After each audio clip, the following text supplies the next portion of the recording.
You know what? I'm going to just say one more time. I'm going to repeat something because this is something that's come up in conversation so many times. Charge what you're worth. Because there's so many people that are out there that are just, they feel bad. They're artists and they feel bad about charging what they're really worth. Charge what you're worth. I love what you said before in the last podcast about don't do a COVID discount, don't do family discounts. Charge what you're worth, know what you're worth, because you absolutely are.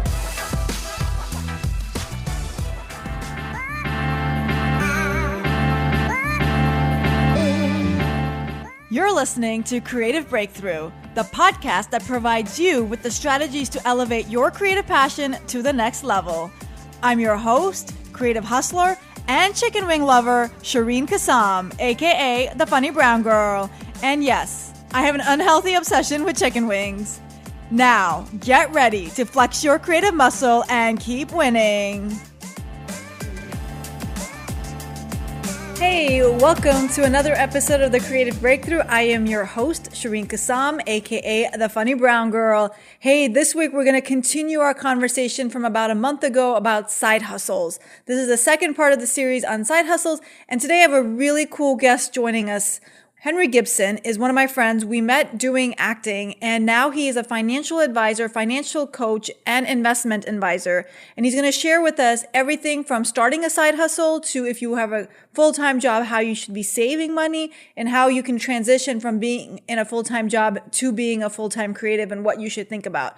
So super interesting conversation coming up. I want to caveat this. I am not being sponsored for this episode, and I am not advocating that you use Henry's services or his company for your accounting or financial needs. He's just a friend who I reached out to see if he would talk to us about saving money and how to transition, especially during a time of COVID, and what we should be thinking about if we're starting a side hustle in terms of expenses and taxes and all that good stuff.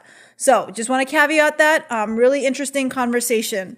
Before I get started though, a couple of announcements. One, because I have so much free time in all the things that I do, and if you didn't notice, that was sarcasm, I have started a second podcast with my podcast producer, Phil Bird. Phil Bird used to be on ESPN, and he's now the podcast doctor, helping other people and small businesses start their own podcast. And so we've decided to create our own podcast called Radio Rejects, because we both were on the radio and now we're not.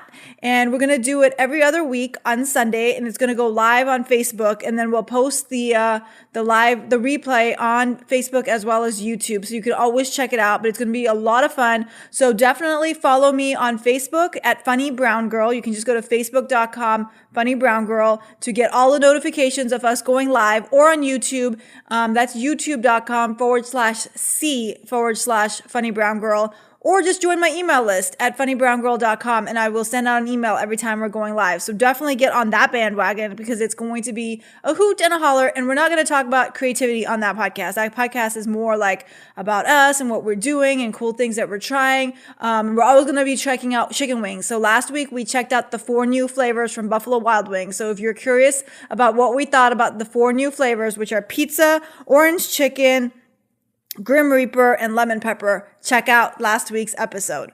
Another announcement is we did talk about side hustles in the last episode, and I said to you all, please reach out to me if you have questions, and so many of you did. And thank you for reaching out. It was a blast talking to you all and working through your side hustles with you.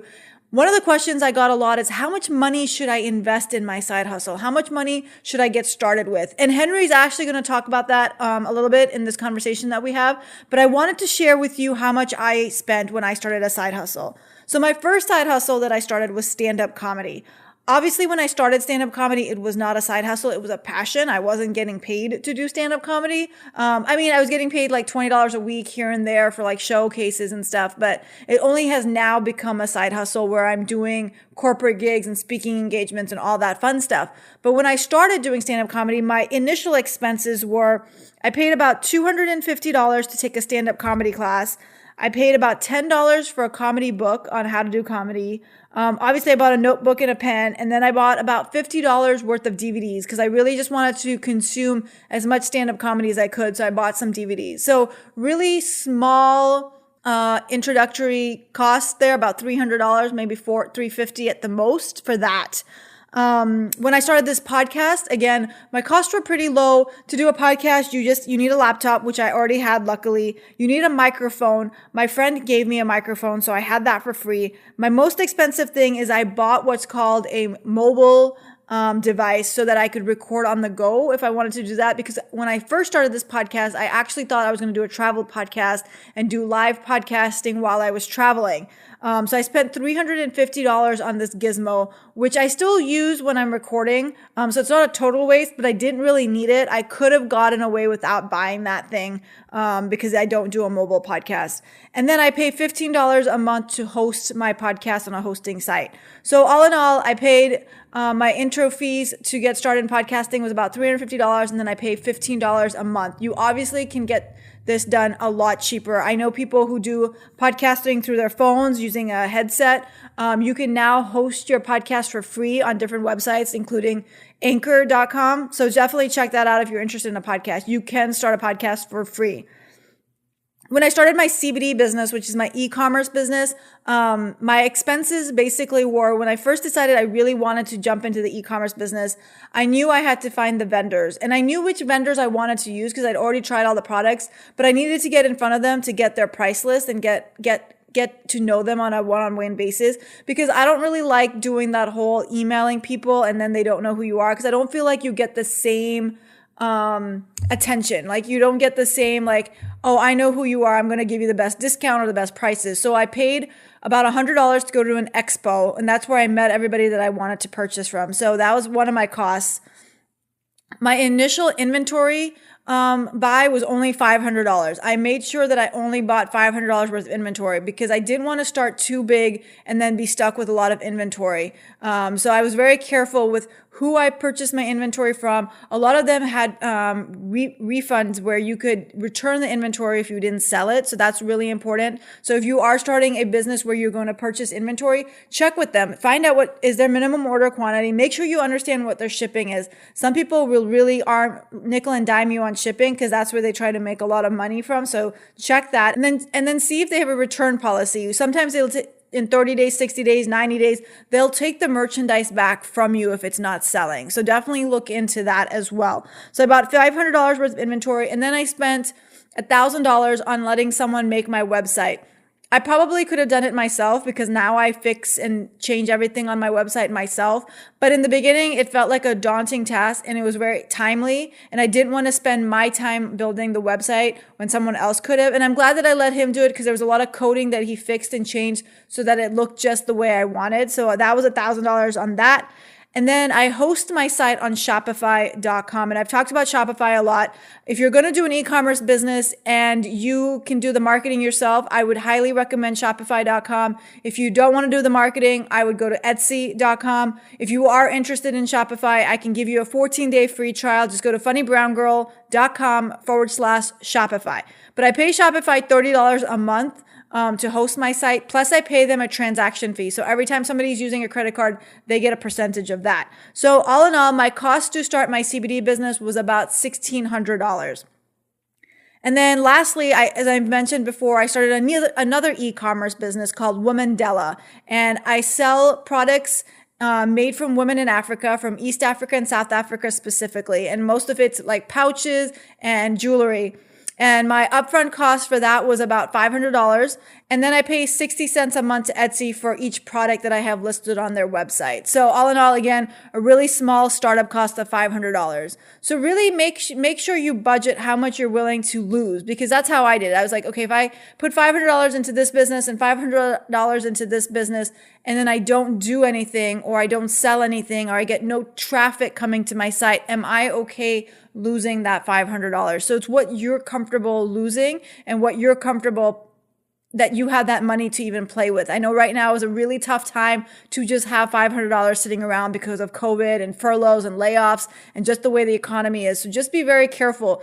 One of the things I really learned from the CBD business is that I was purchasing a lot of products from different companies, and I was getting really taken advantage of in terms of shipping. Shipping was kicking my butt. Like it was one of my highest expenses. So I was able to find a vendor here in Florida where I get all my stuff from. So I started consolidating my products so that I only buy it from one company or two companies. That way you get a better price. You don't pay as much in shipping.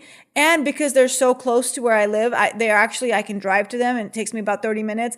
I can purchase on demand. So I don't have to buy 100 units at one go. I can purchase 10 units at one go and then next week go buy another 10 and then another 10 and really just keep incrementally increasing how much I want to buy. So these are things to think about if you're going to go into a physical product side hustle. So that was like one of the questions I got. Really great question. I hope I answered it. Again, continue to reach out to me. I know I said I would only Skype with a few of you, but I have some time right now with the holidays coming up. So if you have questions, hit me up. hi@funnybrown.com. On Instagram, I'm Funny Brown Girl. Facebook, Funny Brown Girl. Twitter, Funny Brown Girl. TikTok, Funny Brown Girl. So send me a message. If you have any questions, concerns, let's work together. Okay, so like I said, today we have a really great guest. Henry Gibson and I met doing acting.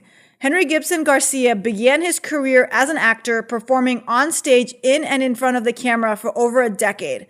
Starting in 2019, he began using the skills he developed as an actor and director to provide training in leadership, collaboration, and communication to medical school students through Improv, aka side hustle. Earlier this year, after years of reading and studying personal finance, he became a financial coach and investment advisor with Plan and Act, a wealth management firm seeking to provide finance advice to ordinary Americans. With a background in coaching and with real experience of what it's like to survive as a creative, Henry hopes he can make a positive difference in people's lives. So, what are we waiting for? Let's get started. Welcome to the guest chair, Henry. It's so great to see you or hear you, for those of you on YouTube or listening. Hi, yeah, no, it's great to be here. I'm excited to be here because this is something I'm really passionate about. I've been an actor. I was an actor for over a decade. I made a living as an actor, and the whole time, like in college, I took these courses on finance because I thought at some point I'm going to have money. What do I do with it once I actually have that money? And I finally kind of did. And I realized that those courses and those things that I've been learning along the way, they were so important that I've actually made the switch over to finance now. So I'm with a company called Plan and Act, and they're just really good. They're so focused on helping normal people like creatives with side hustles. Oh, that's awesome. Well, that's exactly then what I want to talk to you about because I need your help. So tell us, okay, let's start smaller picture, I guess, in terms of COVID. Let's go from COVID and then back into reality. Okay. For those of us struggling with COVID right now, like what is the piece of advice you would give us, like creatives who might be out of work right now? Like Disney just let off 7,000 entertainers, performers, comedy clubs haven't opened everywhere in the country yet. Acting now, like film isn't really shooting. You're doing auditions from home. Like what is some like nuggets that we should be thinking about or paying attention to right now while we are kind of struggling to figure out our next steps? Yeah. Well, I guess, the most important thing is you can't lose hope.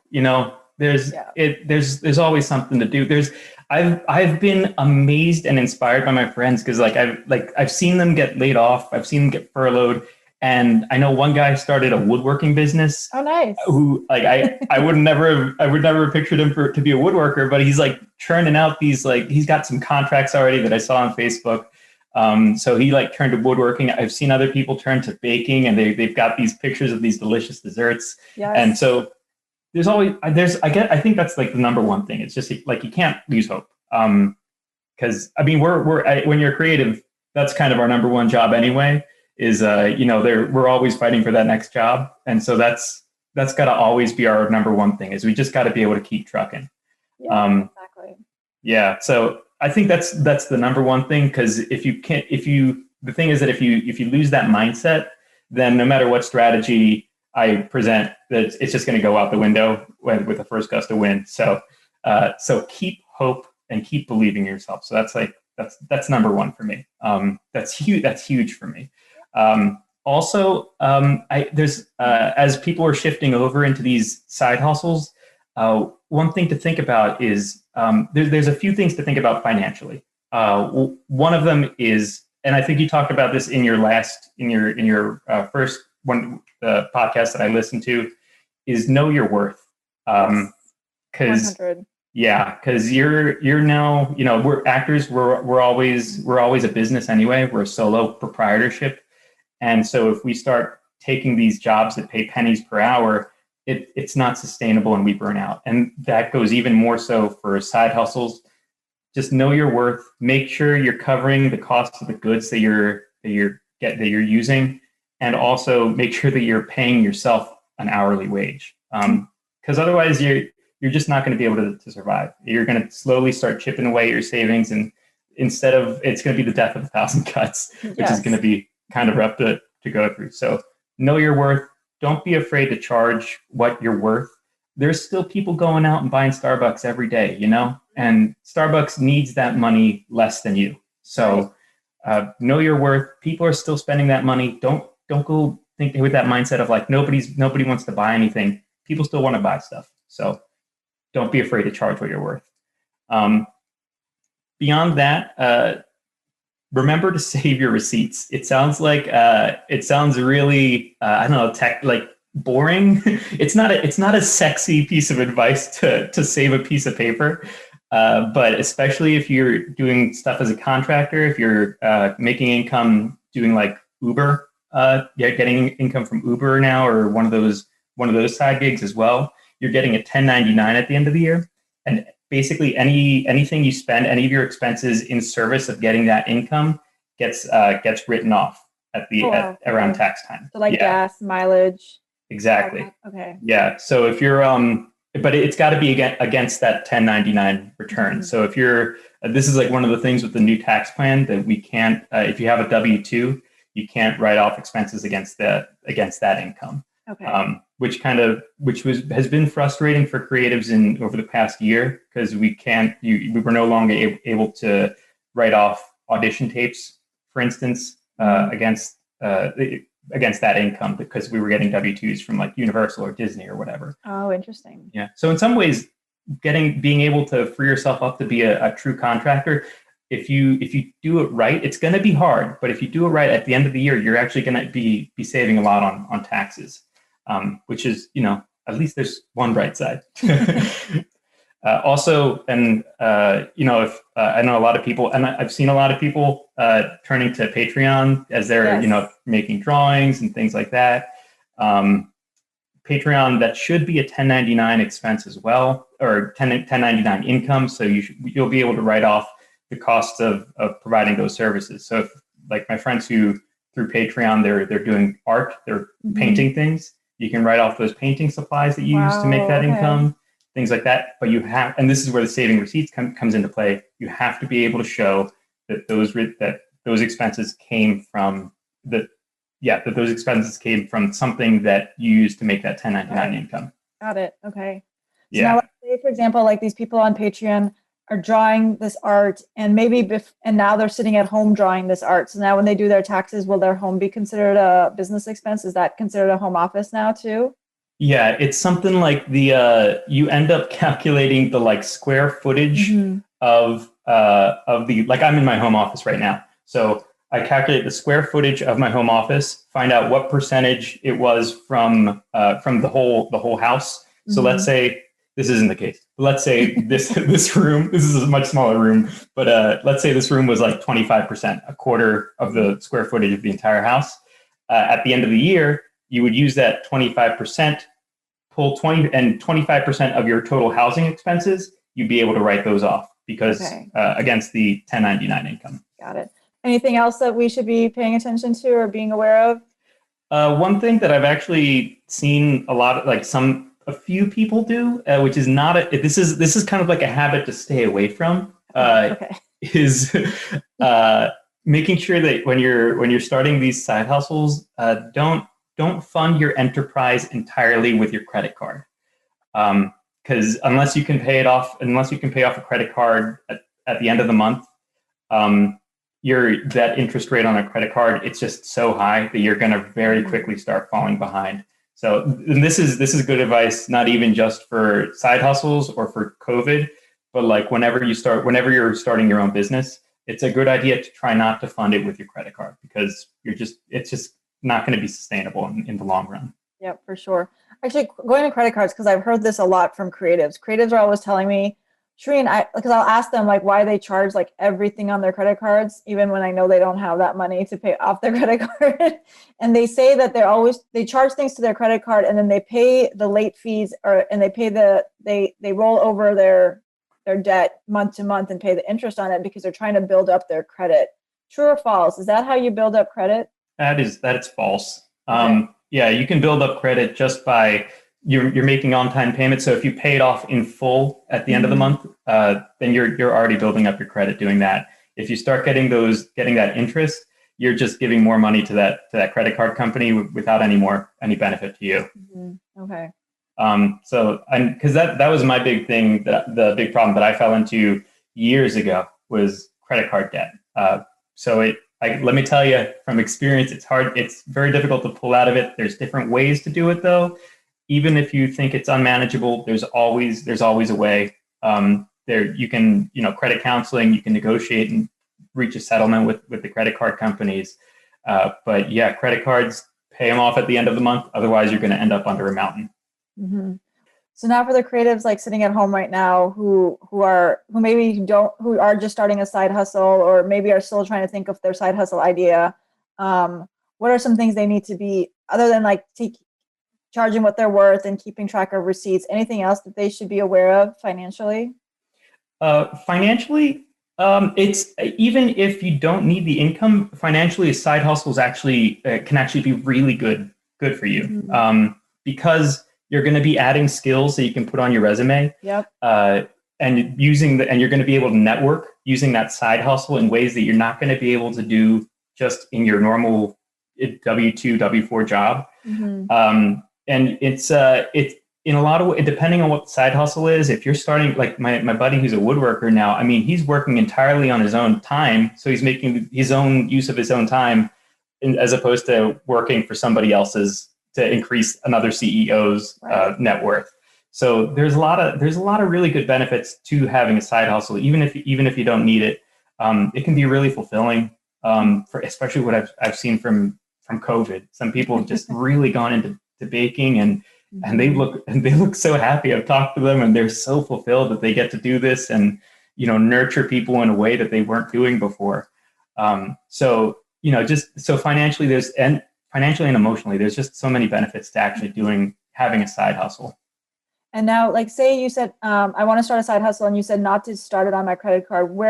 How else can I get the funding? If I need $5,000 to start my business, like, where can I go for that $5,000? Hey, it's me, Shereen. Sorry to interrupt. Creative Breakthrough listeners, are you enjoying this episode? If so, I have a quick favor. Could you leave us a review, whether on Apple, SoundCloud, or whatever platform you're listening from? It's a great way to pay it forward and let other creatives know about the show.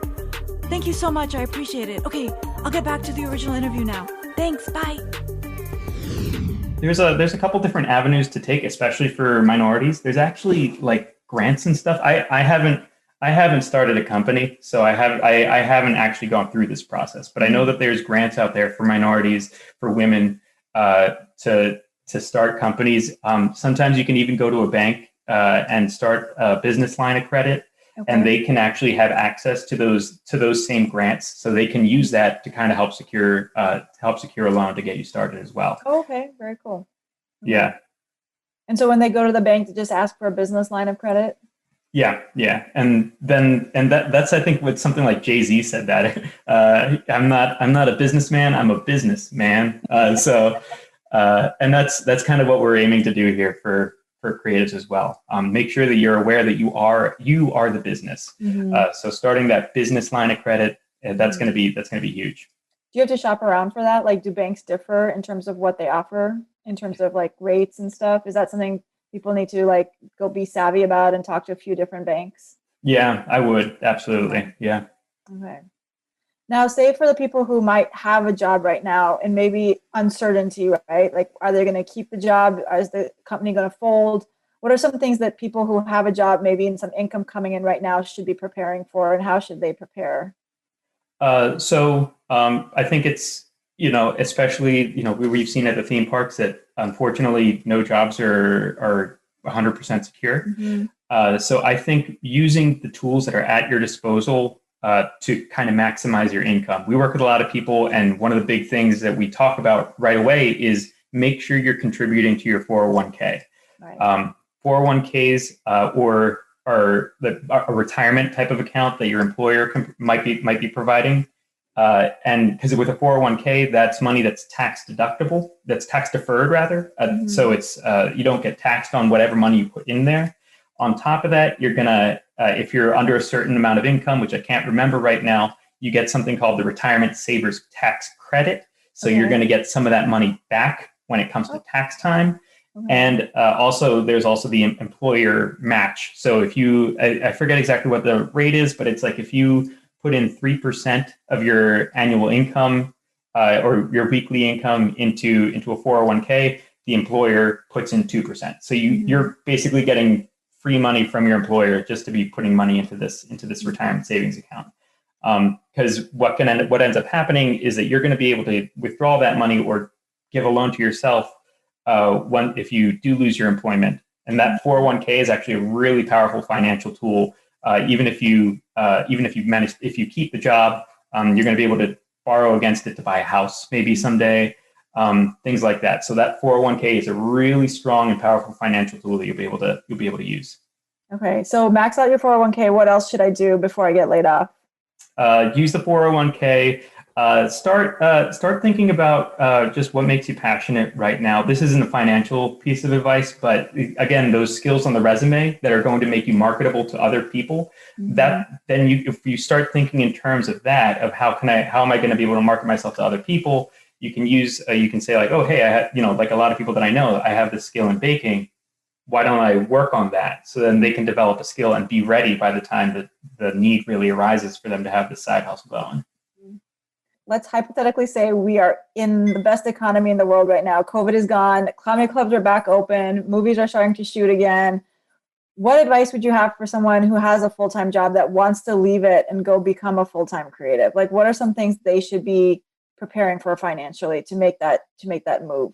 Yeah. At that point, that kind of move, you would need more liquidity. You would need more money in your checking and savings account that you can have immediately available, because and again, I don't have the algorithms that I can just like no, that's fine. give, but like but yeah, you're gonna need to be able to withstand more risk while you're getting that new career started up. So more money in a checking and savings account that's immediately available than if you had a steady employment. So as we wrap up, like what other advice do you have for creatives? Like what should we be thinking about, even if we've already thought about it, like what should we be putting into action? I would, I will say one other thing too, is that it's okay to hire somebody. I mean, I know that I'm plugging myself here, but not even just us. Like even a tax accountant at the end of the year, they're gonna be able to help people out in so many ways. That's one of the things that like the people born into wealth, they know to go find people who know how to deal with money, like tax accountants, because we just don't know. I had no idea that the retirement tax savers credit was a thing until I hired an accountant. So hiring an accountant, hiring people who know how to deal with money, that actually ends up paying you back in the long run, especially if you're starting a business and you're not sure how profitable your business is. An accountant can help you look at your numbers so they can go, oh, hey, look, your expenses this month were $3,000. You only made $2,000. So you're going to need to re-examine something. So that's something creatives, I think we have a hard time asking for help like that or hiring help like that because we just don't know. Yeah, we just don't know, and we don't want to get scammed because I think a lot of us have been scammed in the industry. We're just not trying to get scammed outside of the industry as well. Yeah. But I agree with you. Like I don't have an accountant full time, but I do have somebody who prepares my taxes for me. And I would say the amount of money I pay him to do my taxes, I make back double because he always finds ways, like with the comedy stuff, like how to position it and ask the right questions so that it's actually we submit it as a business so that I do get a tax write-off. Yeah, that's exactly it. If I had known that could happen, I would have hired an accountant like years ago. What other pieces of advice would you leave us with?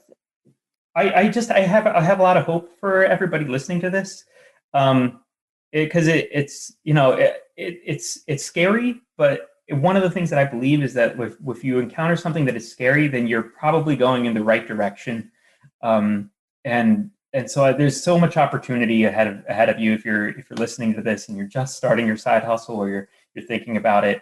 So I hope all the best for you, and I hope you become a millionaire. One of the things Amen. is, speaking of Donald Trump, one of the things is that like most rich people are white. So I hope that people listening to this get inspired and go do something, discover something, innovate some industry or other, break new comedic ground, and become another minority millionaire, because I think that's something that this country really needs. And if anybody out there wants advice, send me a message, because I'm down for helping minorities, because I think we gotta help each other.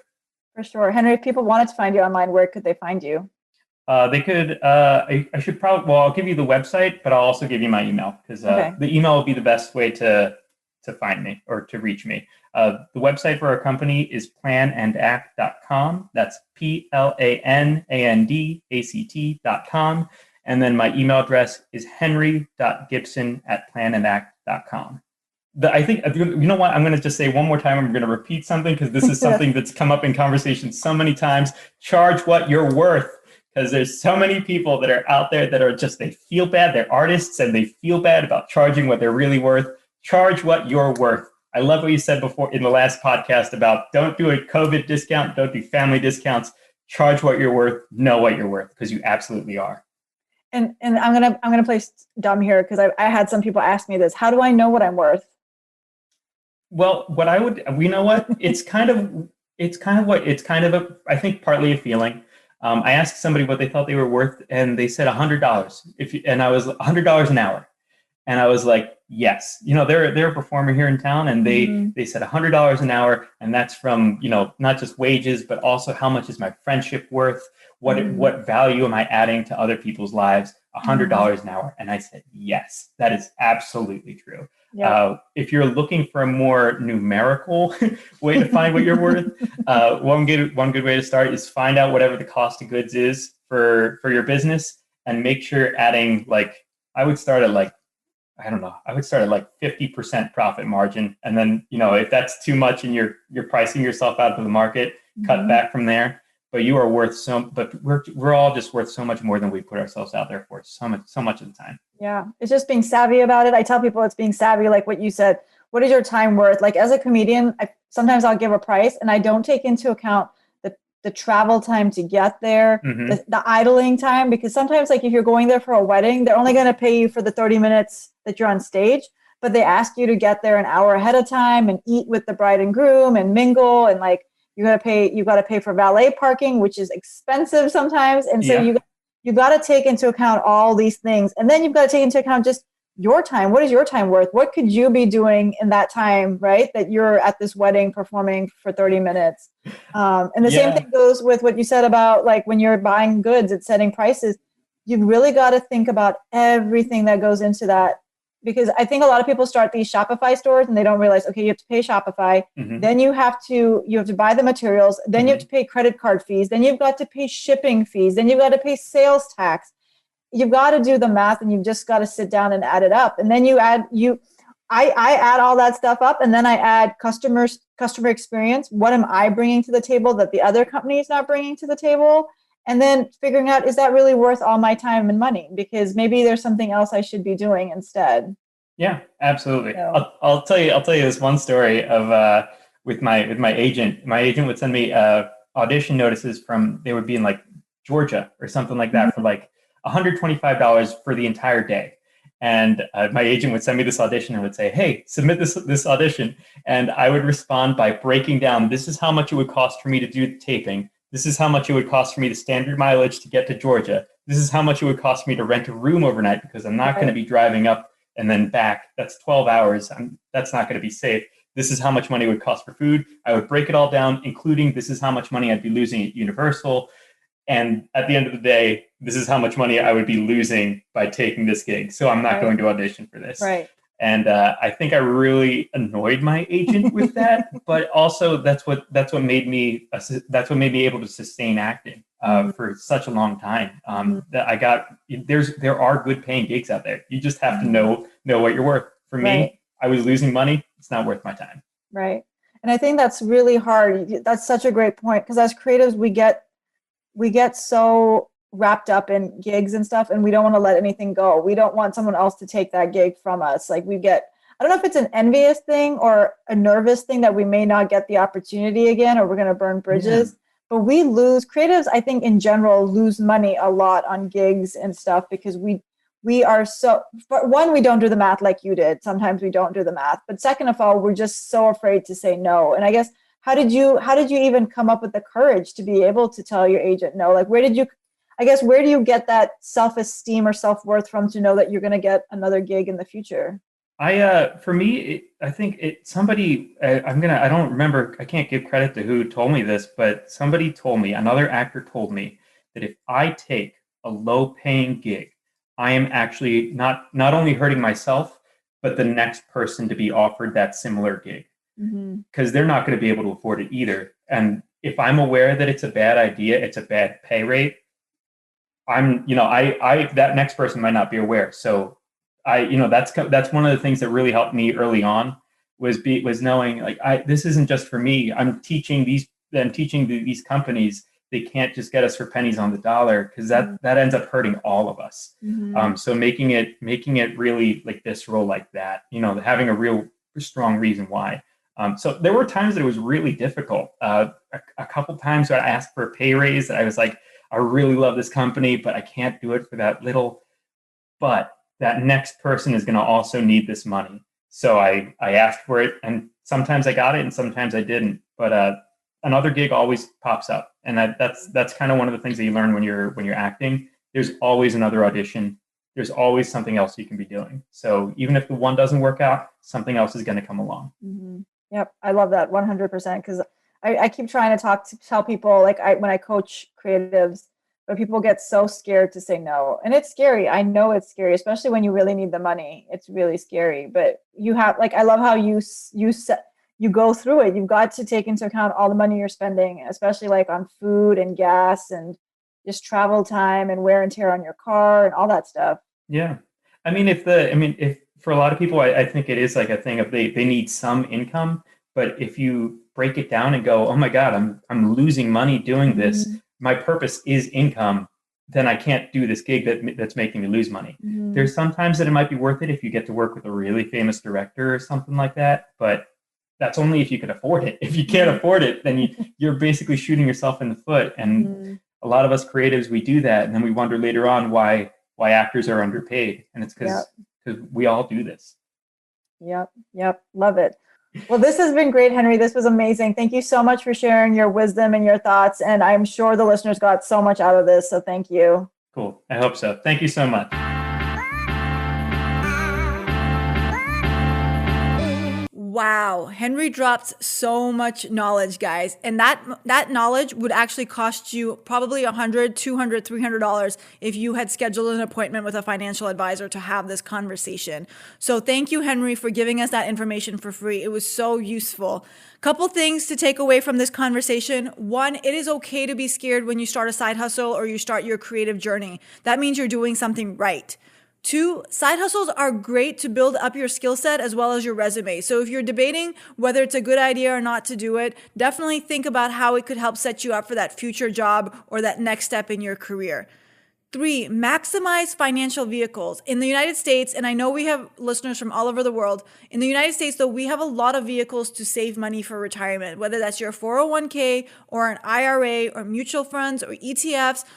There's so many different things out there. Do your research and put money in those if you have extra money sitting around. Don't just keep money in a checking account or a savings account, because you're really only making like 0.5% interest in those accounts, where you could be getting more money if you were to invest it into one of these vehicles. And lastly, as Henry has mentioned, and as I have mentioned over and over again, know your worth, okay? Please, please, please, please know your worth. Do not undercharge. Do not give a COVID discount. Know what you're worth and stick to it. With all that said, Go flex your creative muscle and keep winning. Thanks for listening. Stay connected about upcoming resources, including opportunities, festivals, competitions, and grants to help you grow your creative passion by subscribing to my bi-monthly newsletter by visiting funnybrowngirl.com/subscribe. Don't miss out on a life-changing opportunity and subscribe today at funnybrowngirl.com/subscribe. And hey, if you decide to go on Instagram today, follow me. I'm Funny Brown Girl. I'm Shireen Kassam, and you've been listening to Creative Breakthrough.